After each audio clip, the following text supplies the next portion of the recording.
Hocam çok sorulan bir soru yönelteceğim şimdi size. Geçmeyen öksürüğüm var. Kulak burun boğaz alanı ile ilgili olabilir mi? Tabii ki olabilir. Geçmeyen öksürükte biz kulak burun boğaz hekimleri belli başlı birkaç hastalık araştırırız.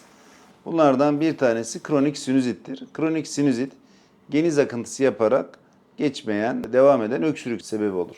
Diğer bir sebep reflüdür. Yani mide astının gırtlağa geri kaçışı. Bu da özellikle geceleri artan bir öksürük sebebidir. Bunun dışında işte kronik tahrişe bağlı, özellikle sigara içmine bağlı kronik faranjitte bir kronik öksürük sebebidir. Diğer bir neden aslında atlanan bir nedendir. Ses tellerinde nodül ya da polip varlığında sürekli bir takılma hissine bağlı kişinin bunu temizleme refleksiyle birlikte geçmeyen öksürük gibi sürekli ara ara gelen öksürük krizleri olur. Daha doğrusu boğazını temizleme refleksi olur ki bu da bir kronik öksürük nedenidir.